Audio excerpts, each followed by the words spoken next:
Hello guys, welcome to সকালের blog.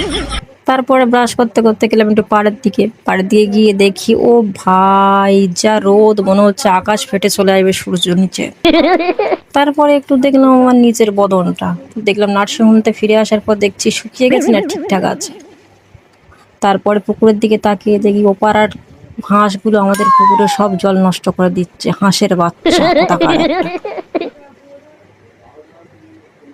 তারপরে হাঁটতে হাঁটতে বাড়ির দিকে রওনা হতে ভাবলাম পাশে বাড়িতে যাই। পাশে বাড়িতে গিয়ে দেখি ছেলেপুলেরা সব ঠাকুর তৈরি করছে, তাই আমি গেলাম ঠাকুর দেখতে। ও মা, না যেতে যেতে দেখি বলে ওয়াইফাই দাও। গেছে আমার মাথাটা গরম হয়ে। 350 টাকা মারি এই ওয়াইফাই দিতে এসছি আমি এখানে। সে যাই হোক, দিয়ে এলাম ওদের একটু। বাড়িতে এসে দেখি মোচা রান্না হচ্ছে। আও, তারপর আমার প্রিয় খাবার ভাত ভাজা।